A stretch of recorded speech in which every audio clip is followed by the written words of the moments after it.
வணக்கம், இது நண்பா பேசு. இன்றைய எபிசோட்ல காரசாரமா போயிட்டு இருக்கிற அரசியல் சூழ்நிலையில விஜய்க்கு பரப்புரை செய்வதற்கான இடம் ரத்து செய்யப்பட்டுள்ளது. ஏன்னா அவருக்கு கொடுக்க கூடாது அப்படிங்கிற மாதிரியே மறுக்கிறாங்கிற மாதிரி விஜய் தரப்புல வந்து சொல்லிட்டு இருக்காங்க. இதுக்கு என்ன காரணம் அப்படின்னு பாத்தீங்கன்னா, ஆன்லைன்ல சுவிதா அப்படிங்கிற போர்ட்டல வந்து பரப்புரைக்கு 2 நாட்களுக்கு முன்பாக அந்த சுவேதா போர்ட்டல்ல பதிவானது செய்யப்படணும். வெறும் எழுத்துப்பூர்வமாக கையில் எழுதி மட்டும் கொடுத்தால் பத்தாதுங்கிற மாதிரி சில அதிகாரிகள் தரப்புலேருந்து வரக்கூடிய பதிலாக இருக்குது. அப்படி இருக்கும் பட்சத்தில் அவங்க ஏற்கனவே ஆன்லைனில் நாங்கள் பதிவு செய்து விட்டோம் அப்படிங்கிற மாதிரி தாவேகா சார்பில் வந்து சொல்லப்பட்டு இருக்குது.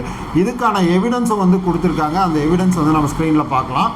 ஸோ இந்த மாதிரி இருக்கக்கூடிய சூழ்நிலையில் விஜயை கண்டு அஞ்சுகிறார்களா அப்படிங்கிற அந்த கேள்வி அப்படிங்கிறது வந்து பிரதானமாக பிறகுது. தாவேகாவுக்கு வந்து மிகுந்த ஆதரவு அப்படிங்கிறது வந்து பெண்கள், இளைஞர்கள் அப்படிங்கிறவங்க வந்து அதிகப்படியான ஆதரவு அப்படிங்கிறது இருக்குது. மாற்றத்தை விரும்பக்கூடிய மக்கள் கண்டிப்பாக விஜய் அவர்களை பின்தொடர்கிறார்கள் அப்படிங்கிற அச்சம் அப்படிங்கிறது வந்து திமுகவுக்கு இருக்குது அப்படிங்கிற மாதிரியான கருத்து பரவலாக இருக்குது. மாநகராட்சி மூலமாக ஜேசிபி மூலம் குழி தோண்டப்பட்டு அந்த இடத்துல டிவைடர்லாம் வச்சு வேண்டுமென்றே அவரை தடுக்க வேண்டும் என்பதற்காக திமுகவின் சூழ்ச்சியாகத்தான் இது பார்க்கப்படுகிறது.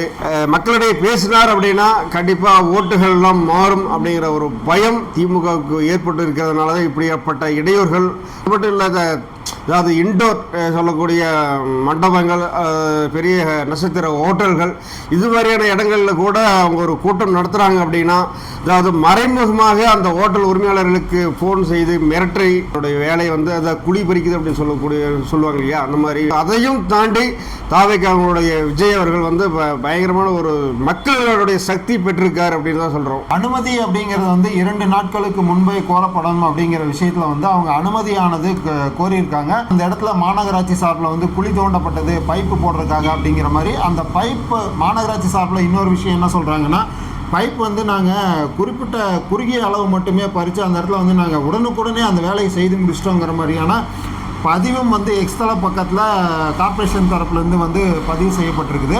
பணியானது மேற்கொள்ளப்பட்ட இடத்துல மீண்டும் வந்து அந்த இடத்துல அனுமதி அப்படிங்கிறது மறுக்கப்படும் அப்படிங்கிறதுல எந்தவித மாற்றமும் இல்லை. ஏன் அப்படின்னா அந்த இடம் வந்து அவ்வளோ சேஃப்டியான இடமா இருக்காதுங்கனால மறுக்கப்பட்டிருக்கலாம். ஸோ அவங்க அந்த இடத்துல எப்படி வந்து பிரச்சாரம் மேற்கொள்வதற்கு வாய்ப்பு அப்படிங்கிறது இருக்கும். அதனால வந்து அனுமதியானது மறுக்கப்பட்டிருக்குது. பிரச்சாரம் நடப்பதற்கு ஒரு நாளைக்கு முன்பு வந்து அந்த இடத்துல குழி தோண்டப்படுதுன்னா இது வந்து சூழ்ச்சி அப்படிங்கிற மாதிரி வந்து விஜய் தரப்பில் முன்வைக்கக்கூடிய கருத்தாக பார்க்கப்படுது. ஸ்டேஷனில் வந்து அனுமதி வாங்குறதுக்கான அந்த அப்ளிகேஷன் வந்து போடும்போது வேண்டுமென்றே வந்து காலதாமதங்கள் படுத்தி அதை வந்து நிராகரிப்பதற்கான அடுத்த நாளை வந்து செய்வதற்கான வேலையில் காவல்துறையே வந்து செஞ்சிருக்கு அப்படிங்கிற நிர்மல்குமார் அவர்கள் வந்து ப்ரெஸ் மீட்டில் சொல்லிக்கிறாரு. பொன்ராஜை அடுத்து திமுகவின் அடுத்த அஸ்திரம் வந்திருக்கிறது. ஏன்னா தொடர்ச்சியாக இவங்களை வந்து நெருக்கடிக்குள்ளாக்கணும், அதாவது இவங்களுடைய திசையை திருப்பணும், விர்ச்சுவல் வாரியர்ஸ் வந்து பிஸியாக வச்சுக்கணும் அப்படிங்கிற மாதிரி அவதூறுகள் போன்ற விஷயங்கள், அதாவது தேவையற்ற சில முடிந்து போன விஷயங்களை மீண்டும் இவங்க கையில் எடுத்து ஊதி பெருசாக்கி விர்ச்சுவல் வாரியர்ஸை பிஸியாக வைத்துக்கொள்ளும் சூழ்நிலை அப்படிங்கிறது வந்து திமுக சார்பிலேருந்து எடுத்துக்கிட்டு இருக்காங்க. முன்னாள் குடியரசுத் தலைவராக இருந்த அப்துல் கலாம் ஐயா அவனுடைய பர்சனல் செக்ரட்டரியாக இருந்த பொன்ராஜ் அவர்களின் சர்ச்சைக்குரிய பெண்களை குறித்து சர்ச்சைக்குரிய பேச்சு அப்படிங்கிறது வந்து மிக வைரலாக போச்சு. அதை போட்டு வெளுன்னு வெளுத்த பெண்கள் வந்து விளக்கமாத்த வீசாத குறைக்கு தான் வந்து அந்த எதிர்ப்பு அப்படிங்கிறது வந்து வலுத்திருந்தது. ஸோ அந்த அளவுக்கு வந்து பெண்களை இழிவாக பேசி இருந்த அந்த நபரை வந்து விர்ச்சுவல் வாரியர்ஸும் சரி பெண்களும் சரி வெளுத்துக்கிட்டு இருக்காங்க. ஸோ தொடர்ச்சியாக அவர் அந்த விஷயத்தில் இப்போ வந்து வெளுக்கிற வெளுப்பு தாங்க முடியாமல் ஐயோ அம்மா அப்பா கதறிக்கிட்டு ஓடக்கூடிய நிலையில் இருந்துகிட்ருக்க இந்த நிலையில் இன்னொருத்தர் வந்து இப்போ பூஸ்டப் ஆகி மறுபடியும் வந்திருக்காரு. அவருக்கு யாருக்கு பொன்ராஜுக்கு ஒத்துவதும் விதமாக அதே மீடியாவில் இன்னொருத்தர் வந்து பேசிக்கிட்டு இருக்கிறார். என்னென்னா, பொன்ராஜ் அவர்கள் பேசுனது வந்து தப்பு, விபச்சாரின்னு சொல்லியிருக்கக்கூடாது அப்படிங்கிற மாதிரி அந்த விஷயத்தை வந்து பயன்படுத்தி அந்த நபர் பேசியிருக்காரு. இவனுங்கெல்லாம் வந்து உண்மையாலுமே ஒரு பத்திரிகையாளர் தானா அப்படிங்கிற மாதிரியான ஒரு கேள்வி வந்து பொதுமக்களிடையே பிறக்கக்கூடிய விஷயமா இருக்குது. ஏன்னா ஒரு நாகரிகம் தெரியாத ஒரு சில இந்த மாதிரியான மனுஷங்களும் இருக்காங்களா, இவ்வளோ கேவலப்பட்ட மனிதர்கள் இருக்கிறார்களா அப்படிங்கிற அந்த கேள்வி வந்து வருது. ஒரு பொதுத்தளத்தில் பேசும்போது ஒரு பெண்களை இப்படியெல்லாம் இழிவாக பேசக்கூடிய இந்த மாதிரி தரித்திரம் பிடிச்ச கீழ்த்தரமான நபர்களை வைத்து அரசியல் செய்யக்கூடிய இது போன்ற, அதாவது இவங்க எதுக்கு இப்படி இருக்காங்க அப்படின்னா, சில பேர்த்துக்கிட்ட காசு பிச்சை வாங்கிட்டு தான் அந்த மாதிரி பேசுகிறாங்க அப்படிங்கிறது பச்சையாக தெரியுது. இதில் வந்து அவார்டு வேற கொடுக்கணுமாமா இவங்களுக்கு? கண்டிப்பாக திருவோட கொடுத்துடலாங்க. ஏன்னா வந்து இப்போ கவரில் வந்துகிட்டு இருக்குது, அடுத்தது வந்து திருவோட கையில் வச்சுக்கிட்டாருன்னா கவர் வராது. அப்போ வந்து திருவோடைய கண்டிப்பாக யூஸ் ஆகும். அது அந்த கவர் வராட்டி இதை வச்சாலும் பொழைச்சிக்கலாம் அப்படிங்கிற மாதிரி தான் இருக்கு. இன்னொரு விஷயம் என்னன்னா, இப்போ நம்ம கிராமப்புறத்துங்கள்லாம் ஒரு விஷயம் சொல்லுவாங்க தெரியுங்களா? இப்போ ஒருத்தங்க வந்து நல்லா பயங்கரமாக வளர்ந்து வந்துக்கிட்டு இருப்பாங்க, அவங்கள பார்த்துட்டு வந்து இவங்க பயங்கர பொச்சரிச்சல் அப்படிங்கிறதுல இருப்பாங்க. ஸோ அந்த விஷயம் தான் இவங்க தப்பா நினைச்சுக்காதீங்க. இது வந்து நம்ம கிராமப்புறங்கள்ல வந்து வழக்கமா. ஆமா, அதாவது ஒருத்த மேல புறாம்படும் போது அந்த இயல்பான தமிழ் வந்து இது நம்ம டிஸ்கிளைமரா கூட இது பண்ணிக்கலாம், வந்து முகசொலிவு ஏற்படுத்துற மாதிரி தான் நீங்க வந்து ஸ்கிப் பண்ணிக்கங்க. ஸோ அந்த மாதிரி வந்து இவங்க செயல்படக்கூடிய விதம் அனைத்துமே இருக்குது அப்படின்னு தான் பார்க்கணும். ஏன்னா இப்போ விஜய் அவர்களுக்கு வந்து இவ்வளோ ஆதரவு இருக்கிறனால இவங்க வந்து கத்தி கதறி கூப்பாடு போட்டு என்ன பண்ணுறதுன்னு தெரியாமல் வந்து அவரை இடையூறு பண்ணிகிட்டு இருக்காங்க. ஸோ அந்த விஷயத்தில் இந்த மாதிரியான சில கீழ்த்தரமான நபர்கள் வருவதில் வந்து எந்தவித இதுவுமே பண்ண தேவையில்லை. இதுக்கு இதில் ஒன்று சொல்லிக்கிறேன்னா, சீமானும் வந்து அதுக்கு ஆதரவாக வந்து பேசிக்கிறாரு. இதுக்கு சரியான ஒரு பதிலடி வந்து தமிழிசை சவுந்தரராஜன் செமத்தியாக கொடுத்துருக்குறாங்க. இது வந்து தமிழ்நாட்டு பெண்களை இழிவுபடுத்தக்கூடிய வகையில் பேசியிருக்கீங்க, நீங்கள் ஒரு அரசியல் தலைவர் அப்படிங்கிற மாதிரிலாம் பேசியிருக்காங்க. ஏன்னா ஒரு தலைவர்களுக்கான தகுதி அப்படிங்கிறது வந்து எங்கே வருது?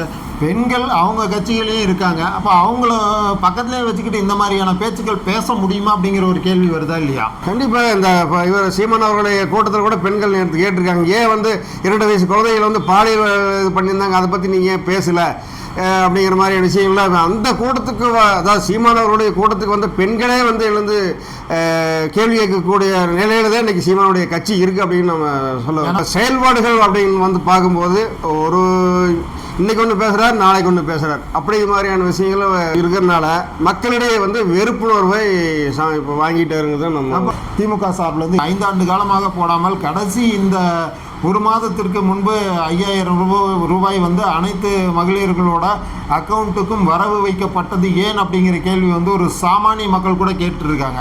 எலெக்ஷன் கிட்ட நெருங்கும் போது வந்து நீங்கள் 5000 ரூபாய் கொடுத்து அந்த ஓட்டை பறிப்பதற்கான சூழ்ச்சியா இது அப்படிங்கிறது வந்து பொதுவான மக்களுடைய கேள்வியாக இருக்குது. ஏப்ரல் 30ஆம் தேதி வந்து 12 மணிக்கு விஜய் அவர்கள் வந்து வேட்புமனு தாக்கல் செய்கிறார். அன்றைய மாலையே வந்து அந்த தேர்தல் பிரச்சாரத்தை ஆரம்பிக்க போகிறார் என்ற தகவல் கிடைத்திருக்கிறது. இப்போ விஜய் அவர்களுடைய அந்த ஆதரவு, மக்களுடைய ஆதரவு எந்த அளவுக்கு இருக்குது? இவர் ஜெயிக்க மாட்டார், இவர் தோற்றுருவார், படுதோல்வி அடைவார், அனைத்துமே இவங்க சொல்லக்கூடிய விஷயத்தை ஏற்றுக்கொண்டாலும் அதில் ஒரு சின்ன திருத்தம் இருக்குது.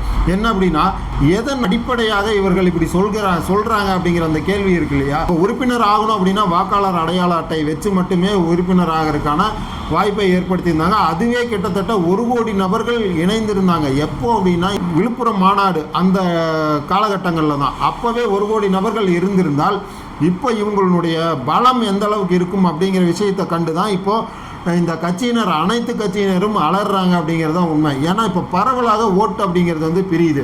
கிட்டத்தட்ட 1.5 கோடி ஓட்டு வந்து இவங்க பிரித்து எடுத்தாங்க அப்படின்னா அடுத்தது வந்து என்னவா இருக்கும்? ஏன்னா இப்போ வந்து 5.5 கோடி வாக்காளர்கள் தான் வந்து தமிழ்நாட்டில் இருக்காங்க அப்படிங்கிற ஒரு தரவும் இருக்குது எஸ்ஐஆருக்கு பின்னாடி.